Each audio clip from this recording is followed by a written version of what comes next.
This is Pokémon Infinite Fusions. It is a free Pokémon fan game developed by Shroms based on the original Pokémon Red version, with a lot of new events and modifications, which allows you to fuse two Pokémon together and allows you to create over 176,000 new possible combinations.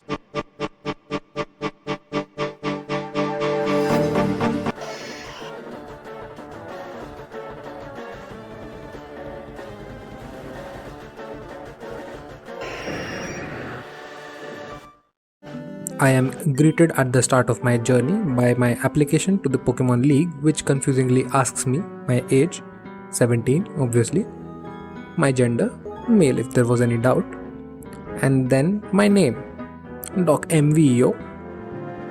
And done, right? Not quite. I am then asked by the league, at least that is what I hope, a series of questions about how I want to play the game, letting me select the difficulty, hard of course, like these rock hard teeth, and normal or reversed, normal for now.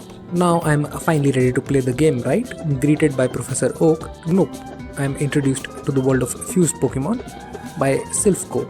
And finally then and only then I am greeted at the start of the game by a flying Pidgeot bringing me my mail. I take control of my character, run down the stairs, and my mom stops to inform me about the mail that I have received from the Pokemon League and hands over my trainer card to me. And then asks about my rival, whom I promptly name Mr. MS, who would also receive his trainer card today.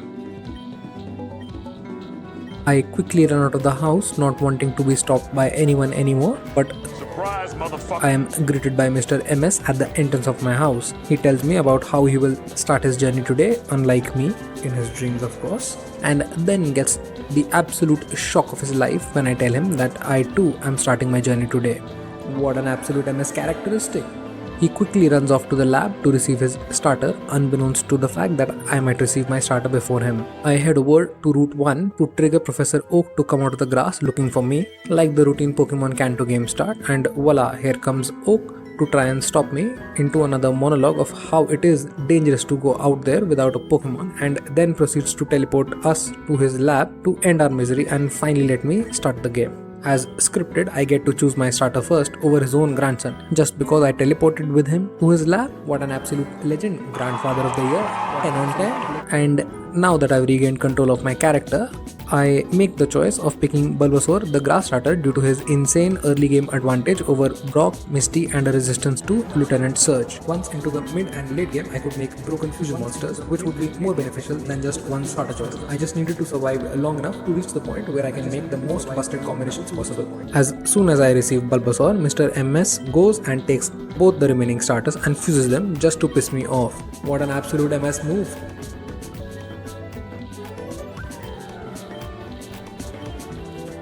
And then he proceeds to beat me to a pulp with his newfound fuse monster. Slower and unable to outdamage my rival's Squirtmander, my Bulbasaur falls, defeated, and run over. See you guys in the next video, folks.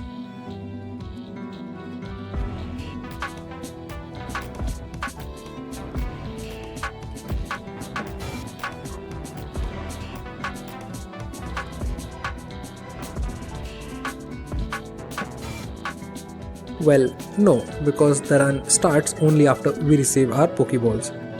So I muster the courage to reach Viridian City and retrieve Oak's parcel for him to finally open up the game. The mart guy hands over a DNS splicer as they have a promotion. Yeah, thanks, whatever. Running back to Oak, handing over his package to him and receiving the Pokeballs and Pokedex, I am now ready to finally start my journey. But before I start the journey, I would like to tell you the rules, in case anyone is unfamiliar with them. I must capture the first Pokemon I encounter on the route, and only one Pokemon is allowed per route.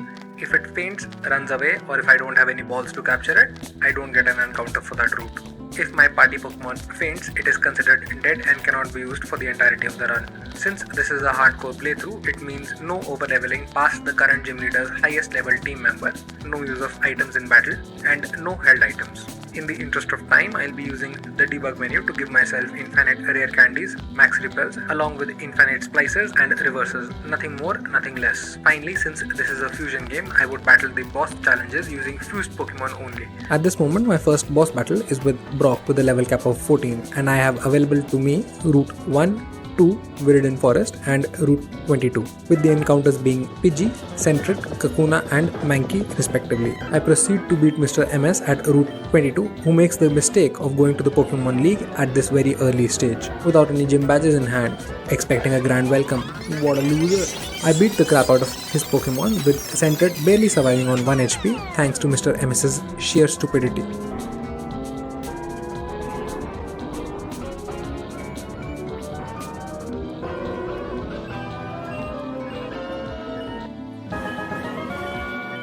This opens the secret garden passage, which nets me a Lickitung. I make my way to Pewter City, beating the crap out of everyone in Viridian Forest. Reaching Pewter, I do some fetch quests to gain some items, a TM, and a Pineco, considering it my Pewter encounter. I finally make the decision to fuse my Pokemon before challenging the gym. I get Likisaur, the normal grass type, Pidgey, the flying fighting type, and Central, the normal poison type.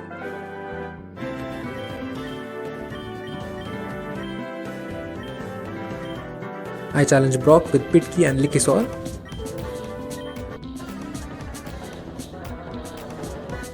Who sends out GOG against Pidgey, who crits me with a gust, but Pidgey survives and knocks him out with a karate chop. Brock then sends in his ace, Dignix, who puts me in a bind but then gets one-shotted by Pidgey's low kick. First, beating Brock opens up my next boss, Misty at Cerulean City with a level cap of 25. It also opens up a lot of new routes like Route 3, the Pokemon Center in front of Mount Moon, and Mount Moon where I capture Igglybuff, Magikarp and Geodude respectively. After some story stuff with Team Rocket at Mount Moon, I exit to Route 4 not before taking the Dome Fossil to capture my first wild fusion Pokemon, Ektata. I head to the Pokemon Center at Cerulean, head into the PC to begin my new fusions. Magibuff, the Water Fairy type, Pinedude, the Bug Rock type. After leveling up my Pokemon to 24, I head over to Nugget Bridge to challenge Mr. MS once more and take care of his team without a hitch. I head over to Nugget Bridge and beat the crap out of trainers, with only the last trainer giving me a scare because my fur drill couldn't break through confusion. The final rocket guy makes me an offer I can't refuse, which I obviously do and beat him to a pulp. I make my way to Bill's mansion, passing through Route 24, capturing a Bellsprout. Finally, some power in the PC. Reaching Bill's mansion, I see Bill fusing himself with the Rhydon because of his fetish to be a Pokemon, I presume. Helping him out grants me the SS ticket. With that out of the way, I can finally head over to Misty to challenge her and her water gym. I challenge her with Likisaur and Ariket, sending out Likisaur against her Jigglypuff, knocking it out without taking a single point of damage. She follows up with an Audio which manages to confuse me, forcing me to swap to Ariket. Audio paralyzes Ariket but gets knocked out by 2 Hyper Fangs, winning me the second gym badge. No deaths so far, the run was looking great. Defeating Misty opens up a whole lot of new areas to explore, bumping up my level cap to 29 and netting me the old rod to help capture Pokemon in towns with any water body available. I catch a Meowth on Route 5, Pikachu on 6, Krabby at Vermilion, Spearow on Route 11, obtain a Wooper in Cerulean City by helping a hiker at the hotel and accidentally catch a Poliwag at Cerulean, but don't use it so you can skip that encounter. I kill my first encounter in Diglett Cave, a wild level 20 Diglett which would have been so much help with Lieutenant Surge but dems the rules. I make my way into SS Ant to obtain Cut and challenge Lieutenant Surge, defeating the scientist in the dining hall to obtain the Claw Fossil, and facing Mr. MS once again, defeating him with a minor hiccup, trying to set up on Maniket with my Likisaur using Growth, but ultimately getting whittled down 10 HP, needing to switch out against his starter. But still the no loss run continues. I reach the Cut Master, the seasick captain of the ship. It really bodes well for the SS and that the captain is seasick even when it is docked at Vermilion. I rub the captain's back and as a thank you he gives me the HM4 Cut. I can now enter into the gym and challenge Lieutenant Surge. But to get to him I have to press 2 buttons which are hidden randomly in trash cans located all over the place. It takes a few attempts to locate the first, with the next one being right next to it. A 1 in 4 chance, a 1 in 3 if you're lucky. If you get it, if you don't, go on, search again till you're lucky enough to get the chance. Great game design. Anyhow, after hitting the buttons, I charge through to challenge Lieutenant Surge with a new weapon up my sleeve. Fiersire, the flying ground type evolved from Spearper. I send in Fiersire while Surge charges at me with Volt Bee, whom I one-shot with a Mud Bomb, prompting Lieutenant Surge to send in a Pikalet, which also gets knocked down in one hit, not before sand attacking me. Putting Lieutenant Surge in a corner, he sends out his ace Rybuzz, who double teams up before Fiersire has a chance to knock it out, making Fiersire miss a few crucial Mud Bombs, running out of PP to strike Lieutenant Surge out. This prompts a switch out into Aricate for me to reassess the situation, allowing Lieutenant Surge to paralyze Aricate and double team up some more to be full on annoying. Surge sees the opportunity to strike at Aricate using Thunder Punch, which I use as an opportunity to bring out Fiersire once more, not before harshly lowering the defense of Rybuzz using a Screech from Aricate. Fiersire brings Rybuzz down to the yellow, but then gets paralyzed by static and finally cannot continue due to being low on HP, forcing me to switch to my last fully healthy Pokemon, Pineler. Pineler takes a Thunder Punch from Rybuzz like a champ and finally lands the killing blow with a bulldoze connecting through all the double team paralysis tactics that Lieutenant Surge used. A difficult challenge indeed, making it through the skin of my teeth. The map opens up a bit more with the level cap now up to 39 for Erika.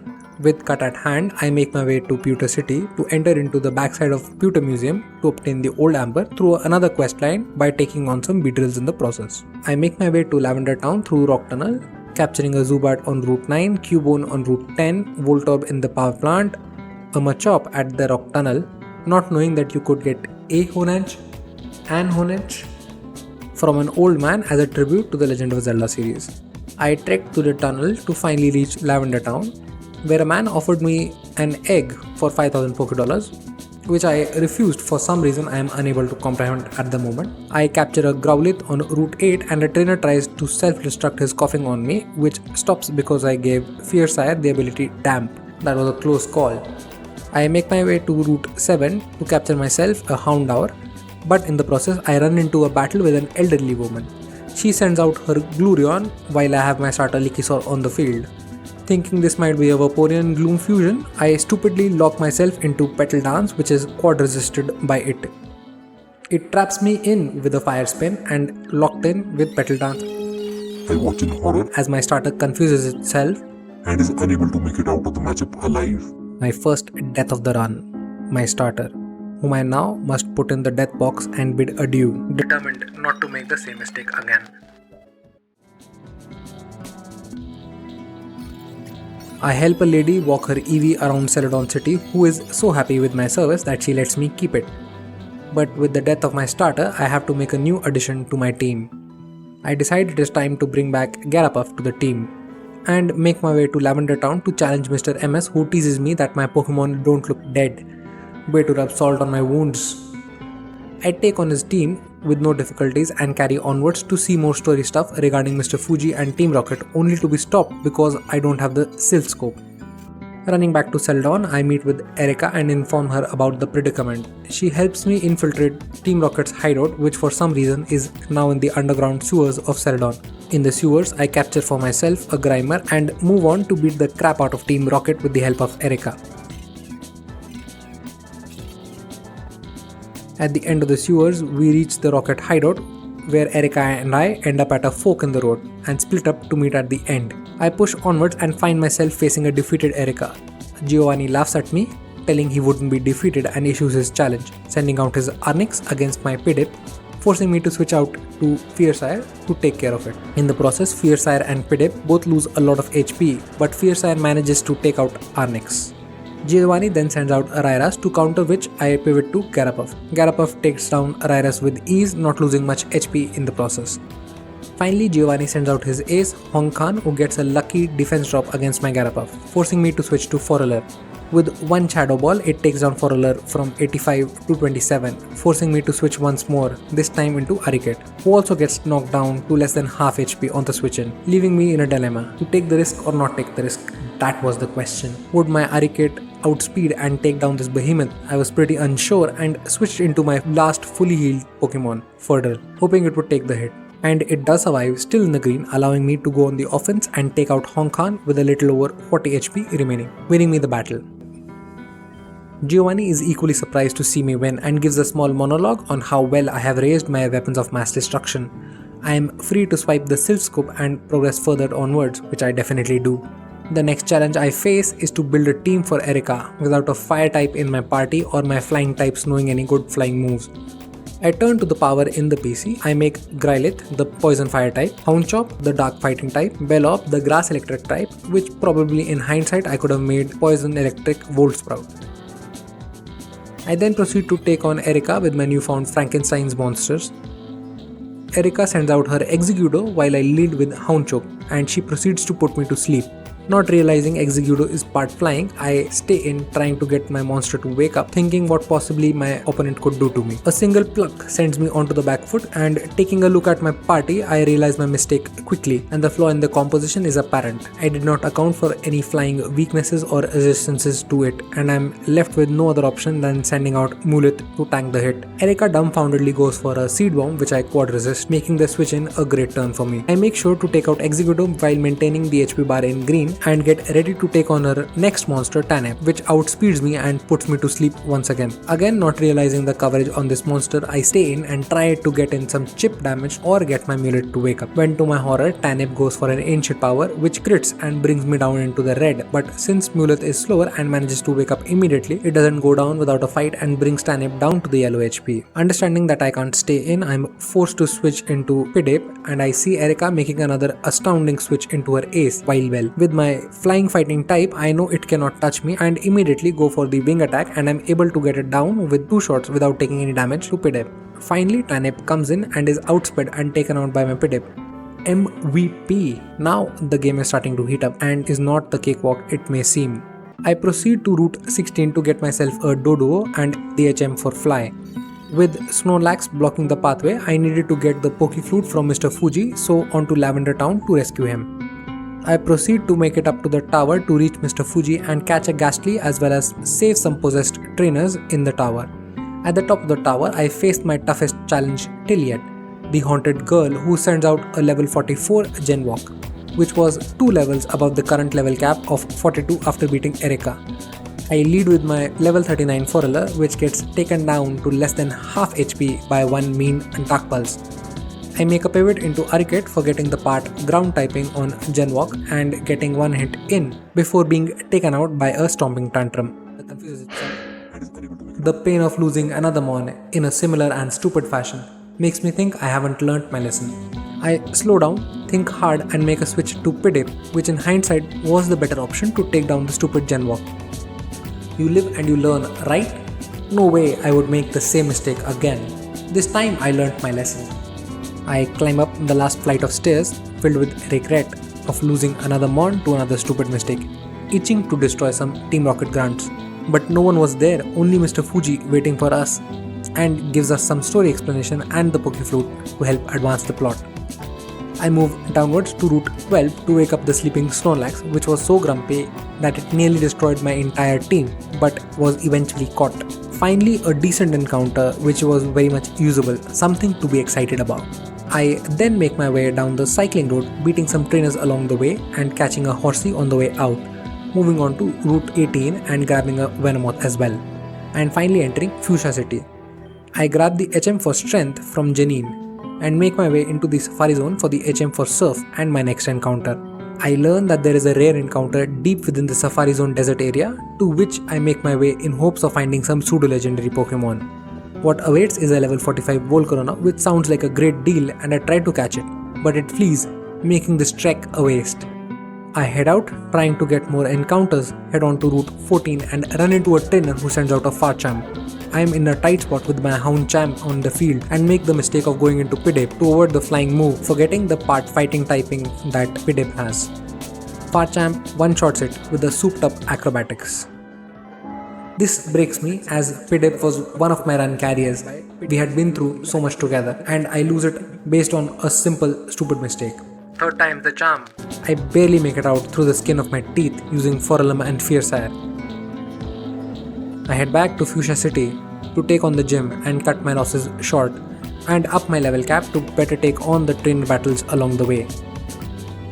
I rummage inside my box to see that I have a Ghastly and a Snorlax, which would make a good broken mon. I obtain Caslax, the ghost normal type, which makes a powerful addition to my team.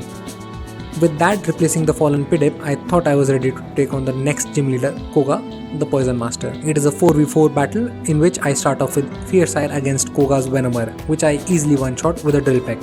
Koga then sends out his Magnifying, which I quickly put to sleep with Yawn and pivot to Genlax to eat its dreams. Koga then sends out Beether, which I take out with a few body slams from Genlax, but in the process lose a lot more HP than I wanted and 2 layers of toxic spikes waiting for my next pivots. And finally Koga unleashes his monster, Chanuk, who proceeds to toxic poison my Genlax, upsets defenses and evasiveness, and the game becomes a total stall fest with no other way than to pivot and out-damage the stall monster that it was. With the increased evasion, defenses and poison damage racking up, there was nothing I could do but wait and try to stall it out. But I could not get a crit in or even land a killing blow, with a few instances of coming close but no cigar.